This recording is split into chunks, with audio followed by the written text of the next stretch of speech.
Hello students, मैं हूं MK Yadav, founder and director of the IAS hub. आज हम सब के लिए एक बहुत ही बड़ी अनाउंसमेंट है जो मैं इस वीडियो के एंड में आपके साथ में डिस्कस करूंगा। नोट मेकिंग बहुत जरूरी है। क्या ये परीक्षा पास करने के लिए आपको नोट्स बनाने ही बनाने पड़ते हैं? किन पोर्शन के नोट्स बनाने हैं, किन पोर्शन के नोट्स नहीं बनाने हैं? क्या स्टैटिक के नोट्स बनाने हैं कि करंट अफेयर्स के नोट्स बनाने हैं? मैं आगे आपको टॉपर्स के नोट्स भी दिखाऊंगा कि कैसे सिम्बीकरण ने नोट्स बनाए थे, कैसे गौरव बडानिया के नोट्स थे, कैसे मृदुल शिवहरे के नोट्स थे। क्या सिर्फ रिवीजन में काम आता है क्या नोट्स? क्या नोट्स ऑनलाइन बनाने चाहिए, क्या नोट्स ऑफलाइन बनाने चाहिए? सो in next 15 to 18 minutes I'm going to discuss the summary of learnings of all these toppers.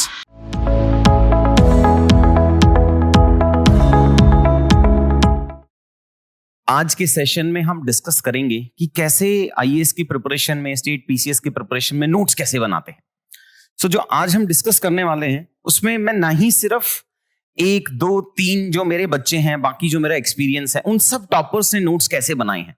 सो आज के इस सेशन में मैं उन बच्चों का डिस्कशन करूंगा, उनके नोट्स आपको दिखाऊंगा कि कैसे मृदुल शिवहरे जो यंगेस्ट था 2022 का, कैसे सिम्मीकरण जो यंगेस्ट थी 2020 बैच की, या कैसे गौरव बडानिया, इन सब ये जो पहले अटेम्प्ट में बच्चों ने यूपीएससी की परीक्षा पास की है, उन्होंने नोट्स कैसे बनाए थे, नोट्स क्यों बनाना होता है, क्या सिग्निफिकेंस है उसका, क्या सिर्फ रिवीजन में काम आता है क्या नोट्स, क्या नोट्स ऑनलाइन बनाने चाहिए, क्या नोट्स ऑफलाइन बनाने चाहिए। So in next 15 to 18 minutes I'm going to discuss the summary of learnings of all these toppers. क्योंकि आपने बहुत इंडिविजुअल टॉपर्स की वीडियोस तो देखे ही होंगे। आपने हो सकता है कनिष्क कटारिया का वीडियो देखा हो, आपने किसी और रैंक 1 का वीडियो देखा हो। तो उसके बाद इस वीडियो को देखने का सिग्निफिकेंस क्या है? वो सिग्निफिकेंस ये है कि यहाँ पे मैं इन सब की लर्निंग्स आपको 15 से 18 मिनट में समझाने की कोशिश करूंगा। शुरू करते हैं कि क्या नोट मेकिंग बहुत जरूरी है? क्या ये परीक्षा पास करने के लिए आपको नोट्स बनाने ही बनाने पड़ते हैं? सो उसके 3-4 रीजंस हैं जो मैंने बाकी अपने सारे टॉपर्स से जो डिस्कशंस होता है, यूजुअली जब बच्चा सेलेक्ट हो जाता है, सिलेक्शन के बाद वो वापस टीचर से, मेंटर से मिलना आता है, तब हम इनफॉर्मल डिस्कशंस करते हैं। जब वो बच्चा क्लास में बैठा होता है तो कुछ इनफॉर्मल डिस्कशंस होते हैं कि वो किस तरीके के नोट्स बना रहा है, क्या उसमें चेंजेस करने हैं। वो बताता है कि सर ऑप्शनल के नोट्स बनाएं कि नहीं बनाएं, हम कुछ सजेशंस देते हैं, वो उनको इंप्लीमेंट करता है, फाइनली सिलेक्शन होता है। सो ये पहले है कि is note making really important. 3-4 reason है जिसकी वजह से आपको नोट्स बनाने चाहिए, बट इसका मतलब ये नहीं कि आप पूरे सिलेबस का ही नोट्स उठा के बना लो, नहीं। किन पोर्शन के नोट्स बनाने हैं, किन पोर्शन के नोट्स नहीं बनाने हैं, क्या स्टैटिक के नोट्स बनाने हैं कि करंट अफेयर्स के नोट्स बनाने हैं, ऑफलाइन नोट्स बनाने हैं कि ऑनलाइन नोट्स बनाने हैं, छोटा छोटा लिखते हुए नोट्स बनाना है कि पूरा इलैबोरेटेड वे में नोट्स बनाना है। So first of all why you have to make notes is because आपको मल्टीपल रिविजन्स करने पड़ते हैं। अगर आप पूरी लक्ष्मीकांत की किताब को बैठ के रिवाइज करना चाहोगे तो हो सकता है उसके रिवीजन में ही बहुत समय लग जाए। सेकेंड रिवीजन, बिकॉज वो इतने पन्ने तो पलटने पड़ेंगे ना आपको, वो 600, 700, 800 पेजेस तो आपको नेक्स्ट जाना पड़ेगा, जिसमें आपको बहुत सारा समय लगेगा। First of all why you should make notes is because multiple revisions are required. मैं हमेशा अपने बच्चों को सजेस्ट करता हूं कि आपको 2 नोट्स बनाने चाहिए, वो मैं आगे वीडियो में बताऊंगा। मैं आगे आपको टॉपर्स के नोट्स भी दिखाऊंगा कि कैसे सिम्बीकरण ने नोट्स बनाए थे, कैसे गौरव बडानिया के नोट्स थे, कैसे मृदुल शिवहरे के नोट्स थे, कैसे हिमांशु, एक मेरा बच्चा था, he got all India rank 27 I think 19 या 2020 बैच में। वो पहले फिजिकल ऑफलाइन के नोट्स बनाता था और फिर वो उसके ऑनलाइन नोट्स बनाता था। सो क्या है ना, ऑडियो नोट्स में आप बहुत ज्यादा इंफॉर्मेशन बहुत जल्दी जल्दी बता सकते हो। उसका बेनिफिट ये होता है कि लिखना बच जाता है, ऑडियो खुद की लैंग्वेज में रिकॉर्डेड है तो उसका रिटेंशन रेट बढ़ जाता है। सो अलग अलग टॉपर्स की अलग अलग स्ट्रैटेजी रही है, मैं वही कंक्लूड करूंगा आज की। आप एक एवरेज बच्चे के लिए किस तरीके के नोट्स जरूरी होते हैं। सो मल्टीपल रिवाइज करना है, खुद के हैंडराइटिंग से नोट्स बने होते हैं या खुद के सॉफ्ट कॉपी के नोट्स बने होते हैं तो रिटेंशन रेट बहुत ज्यादा होता है, आप ज्यादा याद कर पाएंगे। देखो, अगर मैं ब्रॉडली कहूं तो हर बच्ची को एक्सेस है बहुत सारे कंटेंट का। Nobody stops you to read any of the content which is available in the market. हर कोई हर कुछ पढ़ सकता है। तो फिर ऐसा क्या होता है कि कुछ बच्चे सेलेक्ट हो पाते हैं, कुछ बच्चे सेलेक्ट नहीं हो पाते हैं। ब्रॉडली ये गेम है रिकॉलेबिलिटी का, रिटेंशन का। एग्जाम हॉल में 3 घंटे में क्या क्या आप रिकॉल करके लिख पा रहे हैं और कौन कौन उसको रिकॉल करके लिख नहीं पा रहा है। अगर रिकॉलेबिलिटी अच्छा है, वो कब होगा? जब रिटेंशन अच्छा है, तो आप 150 वर्ड्स अच्छा लिखेंगे, 250 वर्ड्स अच्छे लिखेंगे, नहीं तो नहीं लिखेंगे, मार्क्स नहीं आएंगे। सेकेंड है single point consolidation of the scattered sources. As I told you, बहुत सारा कंटेंट है, हर जगह पढ़ा है। अगर आप पढ़ रहे हैं इंक्लूसिव ग्रोथ, अब GS3 में देखेंगे, GS2 में देखेंगे, इंक्लूसिव ग्रोथ सिलेबस में मेंशन्ड है। अब उस इंक्लूसिव ग्रोथ में हो सकता है आपको पॉवर्टी से कनेक्ट करना हो, इंक्लूसिव ग्रोथ को MSME से कनेक्ट करना हो, इंक्लूसिव ग्रोथ को रूरल एरिया से कनेक्ट करना हो, इंक्लूसिव ग्रोथ को वुमेन से कनेक्ट करना हो, ओल्ड एज से कनेक्ट करना हो। अब आपने तो सब अलग अलग पढ़ा है, कैसे कनेक्ट करोगे? जब खुद से एक पेज में आपको मिल जाएगा कि इंक्लूसिव ग्रोथ एंड वुमेन के क्या डायमेंशन हो सकते हैं। मैं आगे आपको दिखाऊंगा कि कैसे कैसे इन बच्चों ने वो नोट्स बना रखे हैं। फिर प्रायोरिटाइज इंपॉर्टेंट टॉपिक्स। देखिए, आप दुनिया में हर किसी के नोट्स नहीं बना सकते हैं, तो आपको पता होना चाहिए कि ये एक्सपेक्टेड टॉपिक्स हैं और इन एक्सपेक्टेड टॉपिक्स के आपको नोट्स बहुत जरूरी हैं। तो प्रीवियस ईयर क्वेश्चंस आपके पास हैंडी होने चाहिए।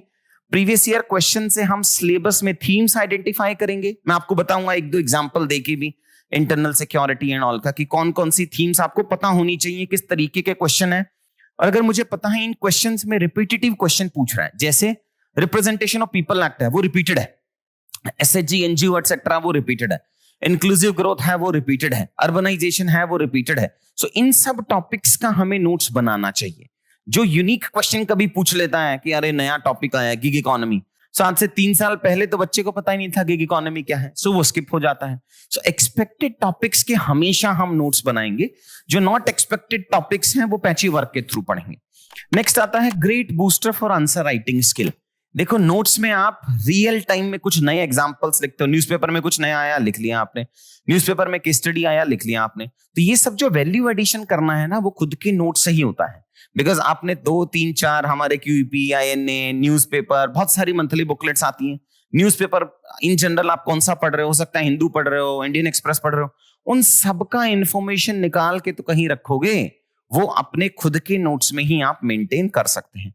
और लास्ट है कस्टमाइजेशन, वो बहुत जरूरी है।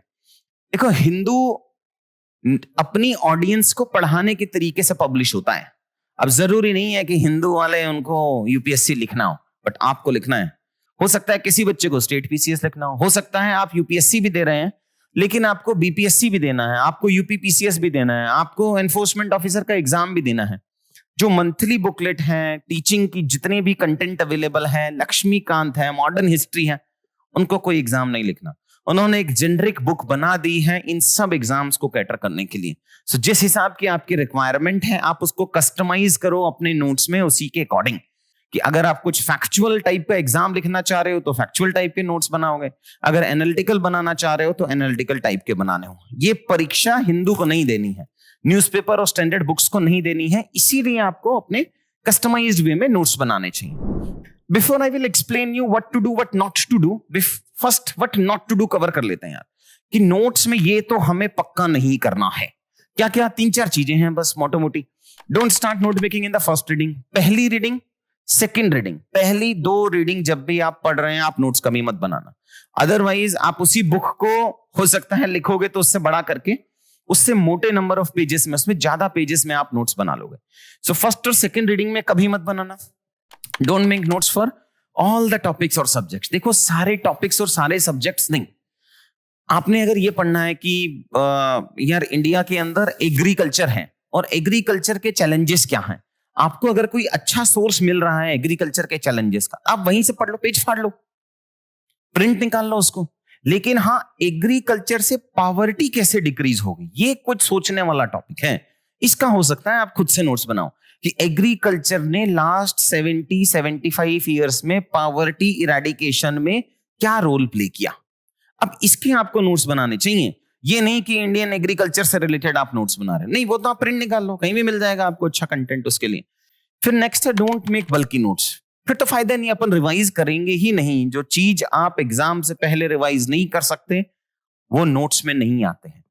ये 4th वाला, बहुत सारे बच्चे होते हैं कि अरे मुझे दुनिया के सबसे अच्छे नोट्स बनाने। नहीं, आपको दुनिया का one of the toughest exam clear करना है। उसके लिए नोट्स आर ओनली मीन्स, वो आपको हेल्प करेंगे इस परीक्षा को पास करने के लिए। Grammar, hand writing, spelling, coloured diagrams etcetera, ये सबका रिलेवेंस है, बट उसमें बहुत ज्यादा टाइम स्पेंड मत करना। हाँ, रेड पेन का यूज करना जो सेकंड थर्ड रीडिंग में कर रहे हो to increase the recallability and retention. ये हो सकता है आप फर्स्ट लेवल के नोट्स ब्लू पेन से बना लो, उसमें जो कंटेंट एनरिचमेंट कर रहे हो वो ब्लैक पेन से कर रहे हो, लास्ट मिनट पे आप रेड पेन से एडिशन कर रहे हो, वो सब ठीक है। बट आप फर्स्ट टाइम में जब नोट्स बना रहे हो उसको ही बहुत एनरिच कर रहे हो, तो फिर आप ओवर इन्वेस्ट कर रहे हो यार। नेक्स्ट है how to make effective notes in an effective way. So सबसे पहले आपको लूज शीट्स में नोट्स बनाने हैं, इसका याद रखना। उन सारी शीट्स को हो सकता है आप पंच कर लें एक साथ और फिर उस पर नोट्स बनाना स्टार्ट करें, लेकिन वो साइड बॉर्डर्स होने चाहिए, ताकि अगर आप डायग्राम्स बना रहे हो आपको पता हो कि इतना स्पेस में आ जाएगा कि नहीं आ जाएगा। कुछ 16 साढ़े 16 सेंटीमीटर का डिफरेंस होता है दोनों लाइंस में जो यूपीएससी आपको शीट देता है। उन्हीं लाइंस को यूज करो। मार्केट में यूपीएससी की शीट डाउनलोड कर लो, या इस वीडियो के डिस्क्रिप्शन में हम आपको वो शीट का लिंक दे देंगे जो यूपीएससी ने अपनी वेबसाइट पे भी दिया हुआ है, कि ये आइडियल साइज होगा एक पेज का और बॉर्डर्स का जिसके अंदर आपको लिखना है। सो फोल्डर बनाओ, लूज शीट बनाओ और मार्जिन्स के साथ, और फिर पेपर वाइज अपने नोट्स बनाने स्टार्ट करो। ब्रॉडली जो हेडिंग रखनी है आपको, अब भले ही आप सॉफ्ट कॉपी बना रहे हैं, हार्ड कॉपी बना रहे हैं, फोल्डर्स यही होने चाहिए। एक फोल्डर ज्योग्राफी, एक हिस्ट्री, एक सोसाइटी, एक पॉलिटी, एक गवर्नेंस, एक आईआर, एक economics, internal security, science and tech, environment and disaster management और एथिक्स। यही फोल्डर्स बनेंगे, भले ही आप सॉफ्ट कॉपी बना रहे हैं, भले ही आप हार्ड कॉपी बना रहे हैं। अब आता है सबसे डिफिकल्ट क्वेश्चन जो इतने सारे बच्चों ने पूछा है।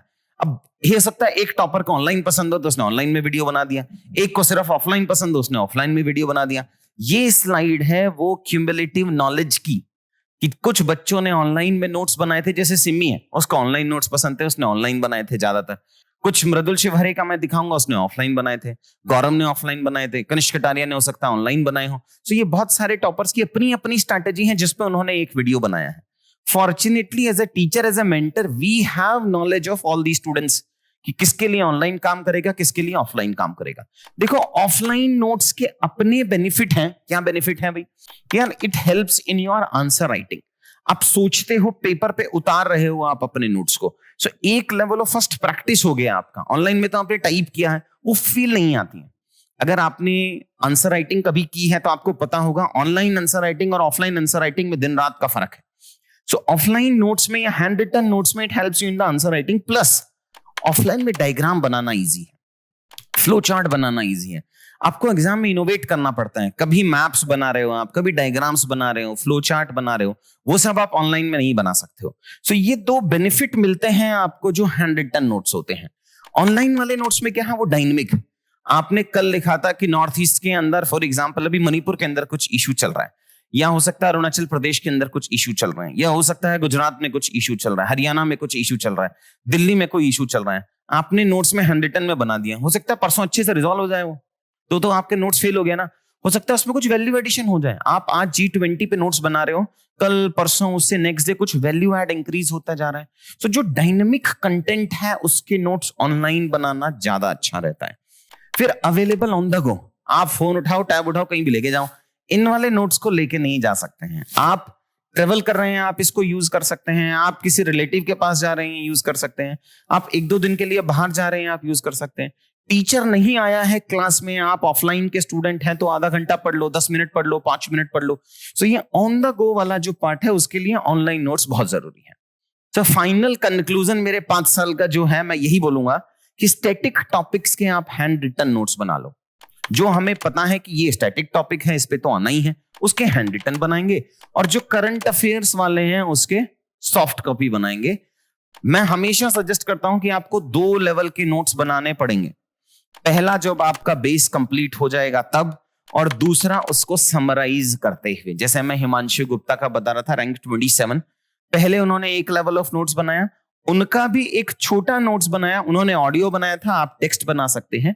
That will have both static, current affairs, online offline सब मिला के। अल्टीमेटली हमें एक टॉपिक के 1 से 2 पेजेस से ज्यादा नोट्स नहीं चाहिए। So once you have current affairs online notes ready and static के hard copy के notes ready, then you can integrate these notes into the second reading, second वाले part के लिए। फिर चलते हैं how to make notes more effective ways। तो simple होने चाहिए, shorts होने चाहिए, abbreviations होने चाहिए। अब देखो इन पे आपको स्पीच तो देनी नहीं है, कुछ कुछ एब्रीवेशंस ऐसे होते हैं जो आप पब्लिक में नहीं बोल सकते हैं, that doesn't make any sense, logical नहीं है। आपको तो पेपर पास करना है, तो आप अपना अक्कड़ बक्कड़ जैसे भी आपको लग रहा हो कि नोट्स बन सकते हैं आपके, वो एब्रीवेशंस आप यूज कर सकते हैं। मैं चला, सीपी, घूम के वापस आया, ट्रक में बैठ के, जैसे आपको याद करना है वैसे आप याद करो। Use abbreviations to increase the retention. फिर शॉर्ट फॉर्म्स बनाए, फ्लो चार्ट्स बनाए, डायग्राम्स बनाए, कीवर्ड्स बनाए। देखो आप बहुत स्टैटिक वाले पार्ट को तो प्रिंट निकाल लिया करो या पेज फाड़ लिया करो स्टैटिक वाले टॉपिक से। ये जो एनरिचमेंट वाला पार्ट है ये बहुत जरूरी है, छोटा छोटा छोटा, ताकि एग्जाम हॉल में फर्स्ट लेवल में आपको सोचना ना पड़े, आपके पास डायरेक्ट पॉइंट्स हो उसके लिए। फिर इंटीग्रेटेड नोट्स बनाओ फॉर प्री एंड मेंस। देखो ऐसा हो सकता है आपने 2 पेज नोट्स बनाए, हाफ पेज आपने ऊपर लिख दिया प्री फैक्ट्स, अलग पेन से लिखना, अलग कलर ऑफ पेन से लिखना, और फिर लिखना मेंस ओनली और फिर कॉमन। बट अलग अलग ऐसे नोट्स मत बनाना कि ये 4 बुकलेट प्री की हैं, ये 2 बुकलेट मेंस की है, नहीं। आप अगर वुमेन टॉपिक पढ़ रहे हैं तो प्री से रिलेटेड कौन सी स्कीम है, कौन सी मिनिस्ट्री है, प्री ओनली को अलग कलर ऑफ पेन से लिखना, मेंस ओनली को अलग कलर ऑफ पेन से लिखना, और बाकी सब कंबाइंड लिखना, but don't segregate between this. अब मैं गौरव के जैसे नोट्स दिखाता हूं आपको। गौरव ने ये गवर्नेंस करके एक टॉपिक उठाया। अब गवर्नेंस के अंदर ये सिलेबस में ये लिखा है कि यार गवर्नेंस का बैकग्राउंड क्या है, ई गवर्नेंस क्या है, सिटीजन चार्टर क्या है, सोशल ऑडिट क्या है, ट्रांसपेरेंसी क्या है, करप्शन क्या है, एटसेट्रा। इन सब टॉपिक्स में हम ये यूज कर सकते हैं। अब क्या करना है इसके अंदर, आपको रेडीमेड इंट्रोडक्शन चाहिए। एग्जाम में गवर्नेंस का क्वेश्चन आएगा, आपको स्टार्ट करना है इंट्रोडक्शन से। अब इंट्रोडक्शन हो सकता है हिस्टोरिकल डालना चाहते हो आप, तो ये डाला है बच्चे ने, world bank in 1993 defined governance as a method of this, हो गया ना, रेडीमेड इंट्रोडक्शन हो गया, हिस्टोरिकल कंटेक्स्ट मिल गया, आपके नोट्स में एक इंट्रोडक्शन फिक्स्ड हो गया। तो आपने इंट्रोडक्शन बनाया, 1 से 2 पेज में सारा फिनिश किया, और बुलेट पॉइंट्स में उन्होंने समझाया है कि यार ई गवर्नेंस में क्या क्या इश्यूज आ रहे हैं, ई गवर्नेंस के क्या क्या डायमेंशन हो सकते हैं। नेक्स्ट, जैसे ये मृदुल है, इसके नोट्स जो बनाए हैं थोड़ा लेजिबिलिटी कम है, मैंने यही बताया, नोट्स आपके खुद के लिए हैं। नोट्स आप किसी, ऐसा नहीं है कि सिलेक्शन होने के बाद आप किसी को सेल करेंगे या और इन सर के नोट्स तो बहुत अच्छे थे। ये खुद के लिए नोट्स बनाए हैं। लेजिबिलिटी में थोड़ा सा इशू है, बिकॉज पढ़ के रिवाइज भी किया है बच्चे ने, फाइनल सेलेक्ट हुआ तब कहीं जाके उन्होंने इसको रिलीज किया है। So Mridul Shivhare, as you know, he is the youngest IAS officer of last year. So उन्होंने ये बनाया factors responsible for spread of extremism. मोटा मोटी ये जो नोट्स है वो हमारे QEP और INA के जो कोर्सेज है उसका समराइजेशन ही है, मैं आगे बताऊंगा आपको। सो उन्होंने रीजंस बताए हैं स्प्रेड ऑफ एक्सट्रीमिज्म के, डेवलपमेंट डेफिसिट, जल जंगल जमीन, social exclusion and alienation, non implementation of constitutional and legal measures, governance deficit, और फिर 1 2 ट्रिगर हैप्पी कल्चर है, एटसेट्रा। तो ये आपने एक डायग्राम बना लिया कि अभी रीजंस क्या हैं एक्सट्रीमिज्म के, फिर उन्होंने कीवर्ड्स यहाँ पे यूज कर लिए हैं, और फिर यहाँ पे यूज किए हैं overthrow the existing state struggle. इस तरीके से आपको ये नोट्स बनाने पड़ेंगे, जहां फ्लो चार्ट यूज कर रहे हो, जहां एब्रीविएशंस यूज कर रहे हो, जैसे उन्होंने लिखा पेपर टाइगर। सो ये पेपर टाइगर इन्होंने इसको याद करने का तरीका बनाया। फिर Simmi Karan, as you know, Simmi is not only the youngest of her batch, but also she cleared this exam in the minimum tenure, 3-3.5-4 महीने के सीरियस प्रिपरेशन पे इन्होंने इसको पास किया है। इसमें इन्होंने ऑफलाइन में फ्लो चार्ट्स में अपने डायग्राम्स एटसेट्रा एंड ऑल बनाए हैं, प्लस इन्होंने ऑनलाइन के नोट्स बनाए डायनेमिक वाले पार्ट के लिए।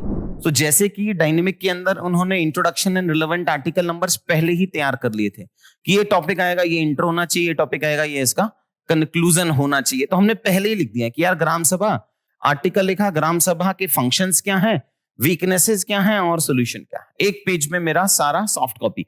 अब हो सकता है ग्राम सभा में पीसा की नई जजमेंट आ जाए, हो सकता है ग्राम सभा से रिलेटेड कुछ नया स्कीम आ जाए, तो इसलिए हम ऑनलाइन में इसके नोट्स बनाते हैं so that we can change it. और ये उन बच्चों के नोट्स हैं जिन्होंने फर्स्ट अटेम्प्ट में पास किया, मतलब this is one of the finest way of making notes. Next चलते हैं, लास्ट में इज वेल टारगेटेड नोट्स होने चाहिए। सिलेबस और प्रीवियस ईयर क्वेश्चन को साथ में लिख लो। अभी वही समझाऊंगा अगले 2-3 मिनट में कि कैसे सिलेबस और previous year questions will help you to have targeted notes. जैसे ये मैं आपको GS3 में इंटरनल सिक्योरिटी में ये 5 टॉपिक्स हैं, ठीक है, सिलेबस में ये लिखा हुआ है। linkages between development and spread of extremism, role of external state, security challenges, challenges to internal security and all. करना क्या है आपको? आपको सबसे पहले माइक्रो डायग्राम्स बनाने हैं कि इस टॉपिक से रिलेटेड प्रीवियस ईयर क्वेश्चन क्या क्या है। अभी दिखाता हूं। जैसे लेफ्ट विंग एक्सट्रीमिज्म से रिलेटेड पिछले 10 सालों में इन टॉपिक्स पे क्वेश्चंस आए हैं। जनरल क्वेश्चन आए हैं लेफ्ट विंग एक्सट्रीमिज्म पे, 5th शेड्यूल से रिलेटेड क्वेश्चंस आए हैं। Large industries are being set up which is causing displacement causing left wing extremism पे क्वेश्चन आया है। कॉजेज ऑफ एलडब्ल्यूई पे क्वेश्चन आया है एंड सॉल्यूशन ऑफ एलडब्ल्यूई पे क्वेश्चन आया। मतलब कि आपका जो आप नोट्स बना रहे हैं उसमें ये 5 हेडिंग तो चाहिए ही चाहिए। आपने सिलेबस उठाया, सिलेबस में पढ़ा, सिलेबस से उठा के आपने प्रीवियस ईयर क्वेश्चंस उठाए और प्रीवियस ईयर क्वेश्चंस को मेन हेडिंग बनाते हुए आप नोट्स बनाओगे। जैसे कि एलडब्ल्यूई मैंने आपको कॉजेज बताया, सॉल्यूशन बताया, अब मैं आपको मृदुल शिवहरे वाला ये दिखाता हूं। ये एलडब्ल्यूई का फर्स्ट पेज है, उन्होंने रीजंस लिखा है, मतलब कॉजेज लिखा है और उन्होंने सॉल्यूशंस लिखे हैं। तो ये आपको लिंक करना पड़ेगा किस किस तरीके के क्वेश्चन आ रहे हैं। ये प्रीवियस ईयर क्वेश्चन है जो हम क्यूईपी के पार्ट में आपको पढ़ाते हैं, जो क्वालिटी एनरिचमेंट प्रोग्राम है। इसी वे में चलता हूं कि पहले हम समझाते हैं कि ये थीम है, इस थीम में कौन सा क्वेश्चन है और उस क्वेश्चन का क्या आंसर होगा। नेक्स्ट है ये इंटरनल सिक्योरिटी इन जनरल, जो हमने सिलेबस में पढ़ा था कि नेक्स्ट हमारा है कि internal security, challenges of internal security. अब उसमें क्वेश्चन कौन कौन से आए हुए हैं? General internal security, radicalisation, mob lynching से रिलेटेड और latest acts and all related to internal security. ये क्वेश्चंस आए हुए हैं हमारे पुराने। नेक्स्ट है border issues, terrorism and organised crime. ये एक थीम हो गया, इसका आपको नोट्स बनाना चाहिए। उसमें जनरल में क्या है? Elements of border, elements etcetera and all. फिर कितने टाइप का टेररिज्म है, कितने टाइप का ऑर्गेनाइज्ड क्राइम्स है, how terrorism and organised crimes are connected और linked to each other. Third है impact of terrorism on internal security, organised crime on internal security, plus solution क्या होगा, प्लस कंसेप्ट्स, हॉट परस्यूट, कुछ current में concept चल रहे होते हैं अंडरग्राउंड वर्कर्स, ओवरग्राउंड वर्कर्स वाले, plus current affairs related questions. ये प्रीवियस ईयर क्वेश्चंस हैं उन टॉपिक से रिलेटेड जो पूछे। और लास्ट है cyber media and communication, different types of cyber crimes क्या हैं, general definition, element based concepts कुछ स्पेसिफिक इन्होंने पूछ लिए, plus impact on internal security. Previous year question उठाया, सिलेबस उठाया, समझा किस किस टॉपिक्स पे नोट्स बनाना है और नोट्स बनाना स्टार्ट किया। तो ये क्वेश्चंस आए हैं पुराने वाले सारे। तो ये आपको समझना बहुत ही जरूरी है कि नोट्स किस तरीके से बनाए हैं।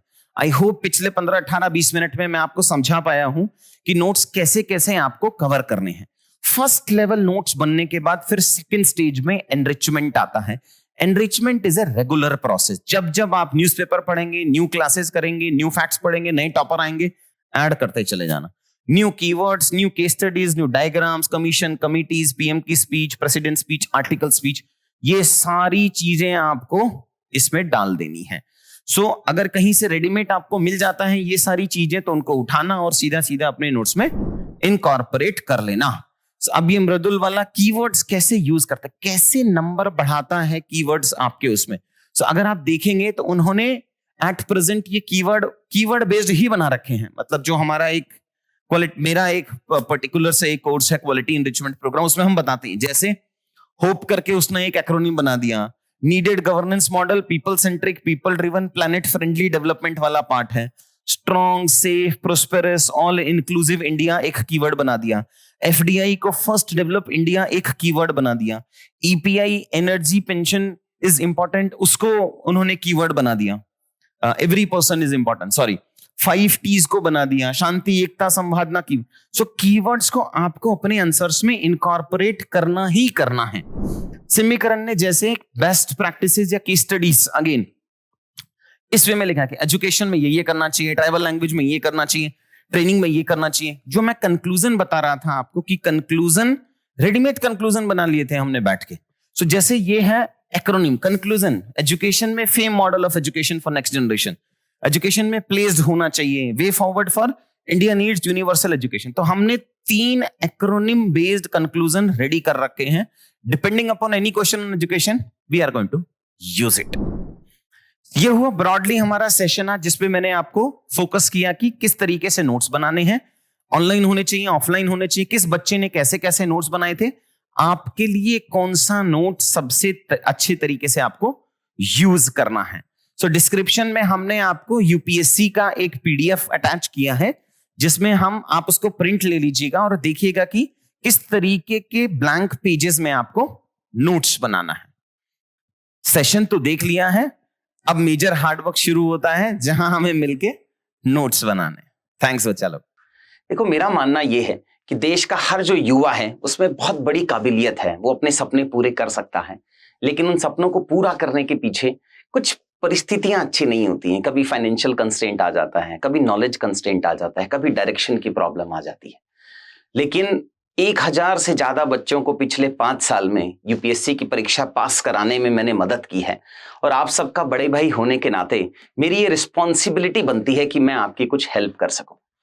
मैं बहुत ही एक्साइटेड हूं आपके साथ ये शेयर करने के लिए कि जो भी बच्चा मुझसे फाउंडेशन की क्लासेस लेना चाहता है, जो पढ़ना चाहता है, जो आईएएस बनना चाहता है, लेकिन उसके पास फाइनेंशियल कंस्ट्रेंट है, तो हम एक बहुत ही बड़ी स्कॉलरशिप आपके लिए लेके आ रहे हैं। जिस भी बच्चे को वो स्कॉलरशिप एनरोल करनी है, नीचे डिस्क्रिप्शन में हमने एक लिंक दिया है, उसको बहुत अच्छे से भरो। एक स्कॉलरशिप का छोटा सा हम टेस्ट लेंगे आपका, और जिस टेस्ट में जैसी आपकी परफॉर्मेंस होगी उसके हिसाब से हम आपको स्कॉलरशिप देंगे। सो आओ यूपीएससी की परीक्षा शुरू करते हैं और तैयारी शुरू करते हैं। Thank you.